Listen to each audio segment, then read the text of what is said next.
Greetings and welcome to this next installment of our How to Church video series, I Wish I Knew, a project that is being put together in cooperation with the Congregational Vitality Team and the local congregational support teams of the Penn Northeast Conference.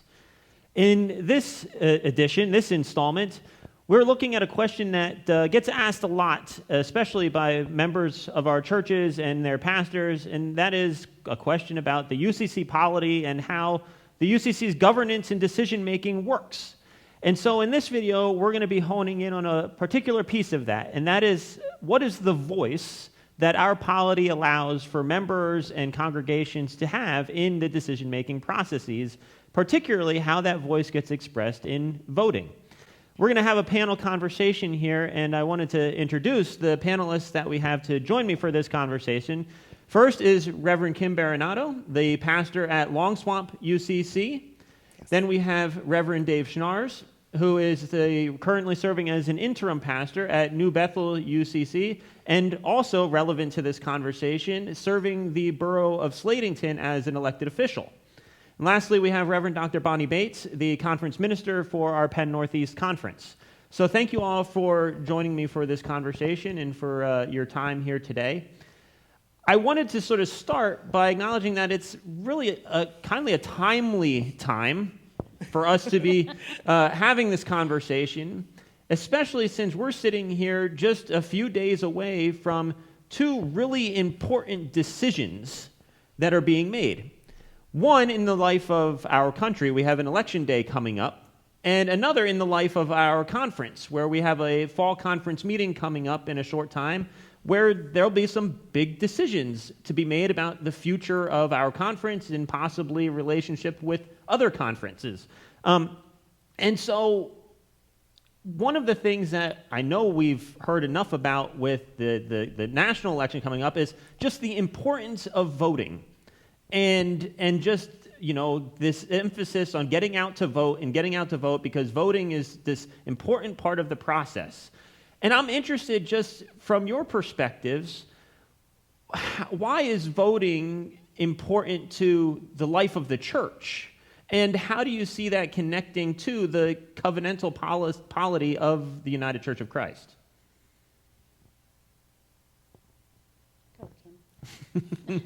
I think voting is the heart of our covenantal policy because every single congregation member gets to have a say in what's happening in the life of their church. You don't have a pastor standing up there saying, this is what you're doing, this is what you believe, this is what we expect of you.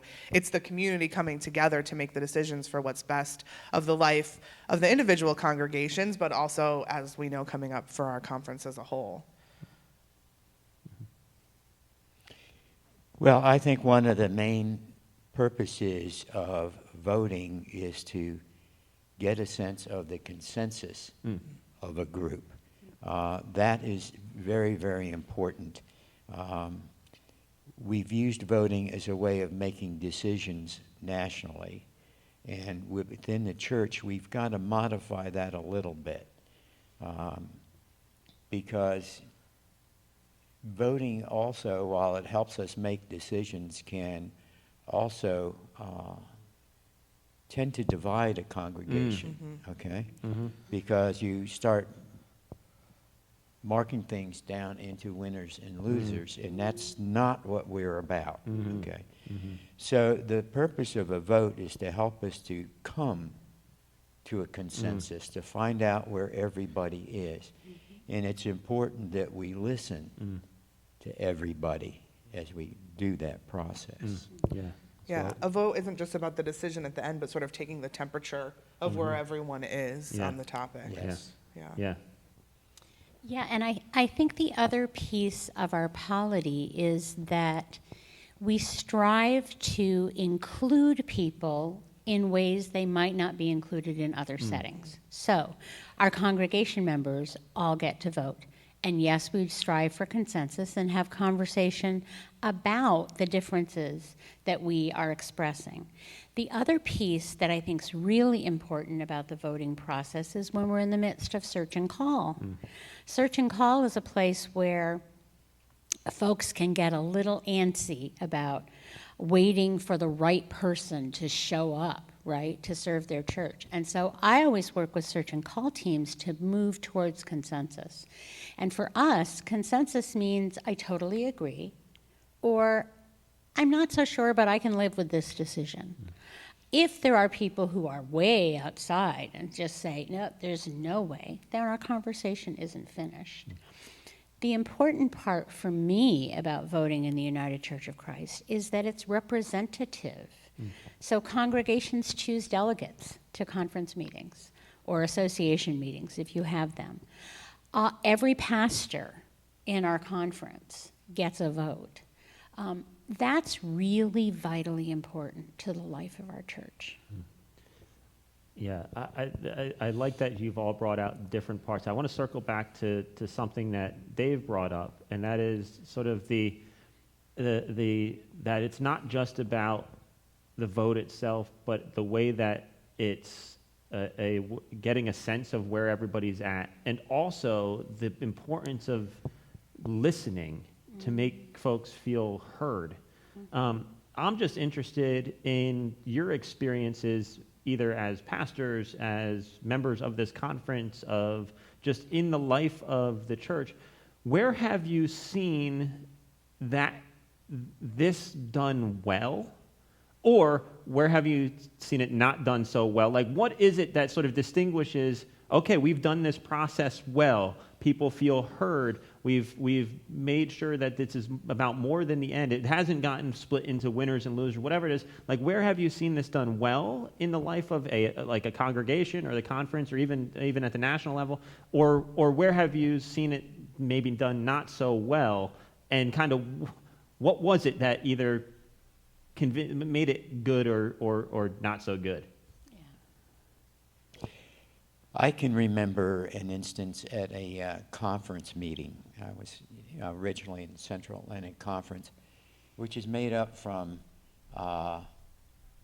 very liberal people up in northern Jersey down into the Shenandoah Valley, where they're very conservative, okay, and everything in between. And at one point, a resolution was introduced about abortion, okay? And obviously from the two different ends of that, there was a lot of controversy around it. But to watch the Spirit at work as we worked through that over a weekend, that was in the time when we used to have from Friday to Sunday morning, and thinking that they were never going to come in, but watching the sides work together until we came up with a resolution that everybody could support. You know, that was just one of the highlights of my experience. You know, it was just wonderful to watch. Especially with such a high tension topic to be able to get to a spot where people felt good about the end result is, excellent. And I think that challenge is just so much reflected in what's happening in our country right now, because you have people who feel really split on both sides in it, and it feels like it's an even amount. I think that's when these challenging decisions and challenging situations come to place, when you have 50-ish% who so vehemently think one thing and another 50-ish% who so vehemently think another thing, and it feels like you can't win, or you can't come to a consensus. And when you have half the people who are going to be hurt or upset by the decision being made, I think that's one of the biggest challenges. And we, of course, see it in our country during election time, but I think we see it in churches a lot, too, that it feels so polarizing. And it doesn't have to be when we have that time to sit and discuss and come to consensus, but I think that time to do that is what's challenging. People are so busy, their calendars are so full, they feel like there are so many other pressing matters, and so we don't have that time, or we don't feel like we have the time sometimes to really sit and discuss and understand each other. And I think that's a big challenge. I think I want to also mention that how the conversation is moderated makes a difference. I was at the General Synod in 2005 in Atlanta, Georgia, when we passed the Equal Marriage Rights Resolution. I can remember the moderators being so cautious about telling us that we weren't applauding, we weren't cheering, we were going to be respectful of everyone's opinion. John Thomas, after the resolution passed, came down onto the floor and led us all in prayer. We know that that was a divisive issue. We know that churches left the United Church of Christ, partly because they don't understand the polity, right? The assumption is, of course, if the national church approves something, we all have to do it. But the process by which it was moderated and balanced with language and prayer just really spoke to me about how effective our polity can be. Mm-hmm. So what I hear in that, in each of your responses, is that, you know, we sort of said, okay, we're going to talk about the importance of the vote that everybody has, but that what goes along with that is the voice to not only be able to offer your perspective and know that you'll be heard, but that it goes hand in hand with being willing to listen to those who might disagree with you and holding that in that relationship. And that's what that covenant is, that your vote, it's not just about the vote that you have, it's about the voice that is your opportunity to speak, but also to listen. I think that's why we call it covenant, because we covenant to seek to respect and understand each other, not necessarily to agree. I mean, the four of us probably have things that we would disagree with. The people listening to this webinar are going, ugh, there's some people I just don't want to agree with. But the idea that we can listen with respect and seek to understand, even if it doesn't change our mind, that's a part of the covenant, I think, that makes the church healthy. Mm-hmm. And it brings in the love your neighbor that we're Mm-hmm. supposed to be doing. Amen. Yeah. So one of the things that I hear today, especially in election time, we hear this all the time, and I think we probably hear it in our churches as well, is the person who says, well, but like, I'm just one vote. And says, what difference does my one vote actually make? And so chooses not to participate in that decision-making process, chooses not to because they either don't feel like their vote's going to make a difference or like their opinion isn't going to be heard, and they just so what would you say to somebody who's like, nah, like it doesn't matter if I participate or not? How would you respond to that person? Do you want me to be truthful, cynical, or conditional? You lump those all together. Okay. So for me, if you're not willing to take a stand and make your vote, you have no right to complain about what the results of the voting are. So that's the first thing. The second thing is every person's voice needs to be heard. Elections have been won and lost by one vote. Your vote is important. And it's vitally important nationally, regionally, but it's also vitally important in the church. We need to hear from everyone who is able to vote.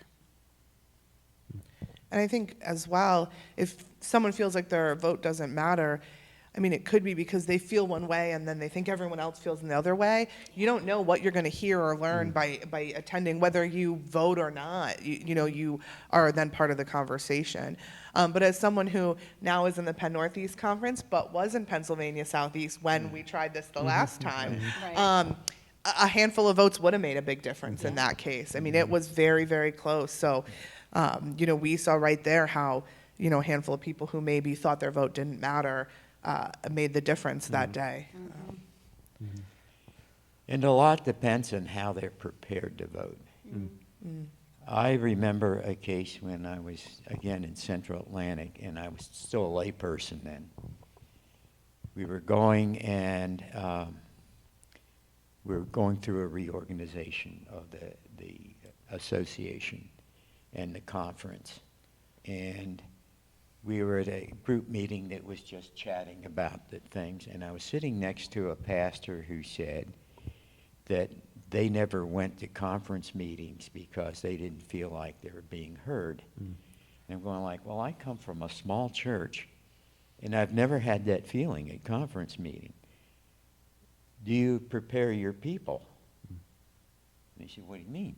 I said, do you tell them how the system works? Do you educate them? And do you tell them how they can be heard and all that? And he said, well, no. I said, well, how can you be heard if you don't go, if you don't do these things? You know, I said, we're a small church and we've never felt like we haven't been heard. And I think that's an important part for any congregation, is to make sure their people are prepared when they go to these things. I think it's the leadership's responsibility, if there's something coming up for the vote, to make sure that the congregation's prepared, that they understand what decision they're going to be making and how that's going to work out and what the effect's going to be. And, you know, just make sure that everybody's heard. Yeah. You mentioned our November 9th fall conference meeting. That is a conference meeting where we will all, 4 conferences in Pennsylvania, make a decision about whether or not we're going to merge into a single conference beginning in January of 2026. One of the things that I'm pleased about is that the Keystone Working Group has been so diligent about sharing communication, about assuring that everything was discussed in town halls, to make sure that there's the website support from Pennsylvania Southeast that has a link for all the documentation that we've been talking about at Keystone for over 2 years. This is an important vote. It is an important place for churches and pastors to have their voices heard. And I hope we've given people enough information to make a decision based on what they hope will come after this decision. Either way, the conference is going to exist, either as a conference or an association. Either way, the other conferences in Pennsylvania are going to exist. The question is, do we want to make a choice when we can, and do we want to vote to support the direction that the folks in the working group have been working on for 2 years? I think that preparation is a big part, because I think when we're prepared and we're educated about the vote, we're more likely to come to consensus. I think that's a huge part of it too, just to tie back, is that when we've done the research, when we've had the conversations, when we've paid attention to what's going on, then we not only are prepared to vote, but are better prepared to listen as well and to come to that consensus. Yeah, absolutely, and that's what that was the thing when Dave and Bonnie were talking, and now Kim, that with what you said, the word that kept popping into my head is one that I don't think we use enough in the church, but we hear a lot in society, and that is this idea of the educated voter. And I think you're absolutely right that is the essential piece to being able to have the conversation aspect of what decision making is about. If it's just about the vote, then you can just pull people off the street, tell them, hey, come in here, we want you to vote, and they don't know what they're voting on. You tell them what to vote on, and they vote on it, and the decision gets made, and there's a winner and there's a loser, but it's not then anything about the actual conversation, learning, education, the process. Right. And I think that's so you're right, that preparation is the indication that, yes, we all have a vote, and so we all get a say, but it's about more than the vote. It's about the rest of the conversation that goes into making that decision, and that's just as important, if not more important, than how the vote actually turns out. Because, like Bonnie said, one way or another, there's still tomorrow. Right. However it goes, there's still tomorrow of figuring out how to keep being in relationship with one another, however the vote goes. And so that relational process, it has to be a big component of it.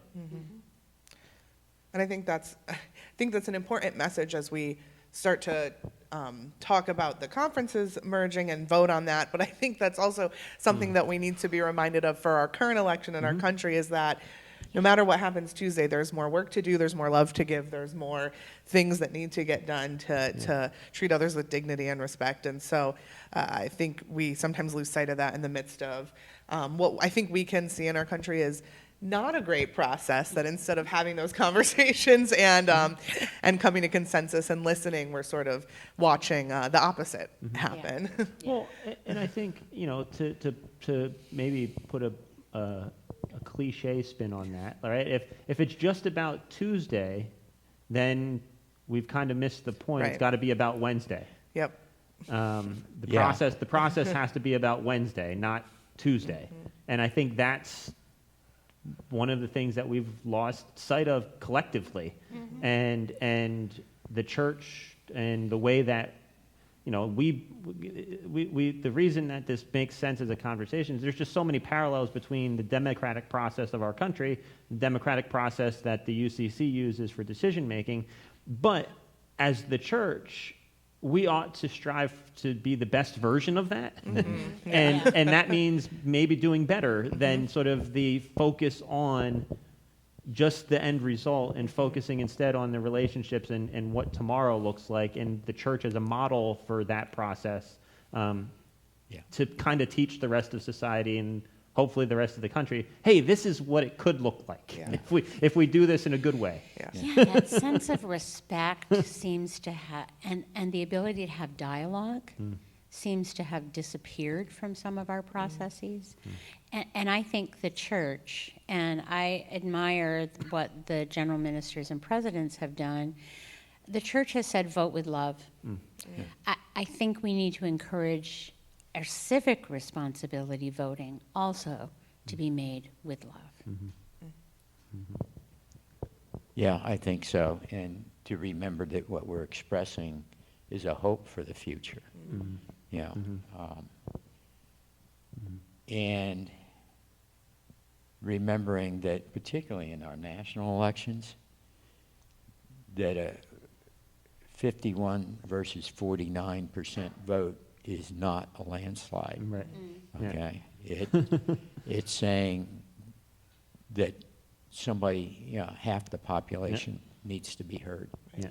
And in our church, if we had that vote, we wouldn't move forward. Right. We would sit down and say, all right, let's go back to the drawing board and figure this out, because we know that sort of division's not a way to move forward. I heard a story about a church whose sanctuary burned down, okay, and it took a long time to prepare plans for a new one. But meanwhile, they met in their fellowship space and everything, which had large windows, that clear glass that looked out over their campus, and they worshiped there for about a year before the architect brought new plans. And the new plans were much like the old sanctuary, the stained glass windows and all that. But a significant portion of the population had gotten used to being spiritually lifted by being able to look out over the campus. And the initial vote on the plans were about 67% in favor of the plans. But the church leaders were very perceptive and said, no, that's not acceptable. We all have to worship in this new sanctuary. And they sent the architects back. And when the architects got back, there were modifications made where some places there were clear windows and some places there were stained glass. And that one passed by 97%. And that's what we're looking for in our church. Well, I want to thank you all for being part of this conversation. I think it's really helpful for folks to hear, especially just that message of lending your voice to these processes, because that voice and being heard and being able to listen is so critical to the continuing relationships that we have with one another.